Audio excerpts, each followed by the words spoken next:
de la République. C'est bien sûr cette opération qui est toujours en cours au Mali, opération qui s'est même intensifiée ces dernières heures. Un conseil de défense s'est à nouveau tenu à l'Elysée cet après-midi.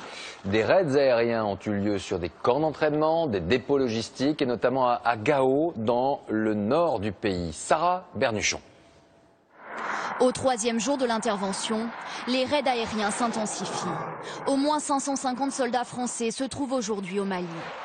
Pour les renforcer, 4 rafales sont partis la nuit dernière de la base de Saint-Dizier en France.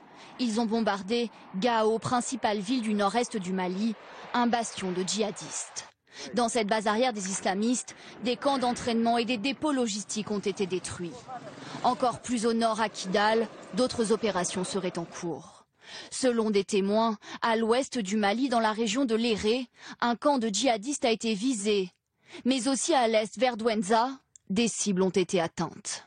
Selon le ministre des Affaires étrangères, il ne s'agit pas seulement d'opérations aériennes. Notre vocation essentielle est d'être aérienne, soyons clairs. Maintenant, Soyons aussi précis techniquement, pour que les frappes, que ce soit des hélicoptères ou surtout des avions, touchent leur cible, il faut qu'il y ait un certain nombre de correspondants au sol, ce qu'on appelle des forces spéciales. À Konna, dans le centre du pays, la ville est désormais sous contrôle. Selon l'armée malienne, une centaine d'islamistes a été tuée, parmi eux un lieutenant du groupe terroriste Ansar Eddine, Abdelkrim alias Kojak.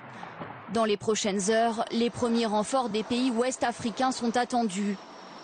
De leur côté, les États-Unis ont promis un soutien logistique aux Français, tout comme la Grande-Bretagne. Cet avion C-17 de la Royal Air Force a chargé du matériel cet après-midi sur la base d'Évreux, direction le Mali.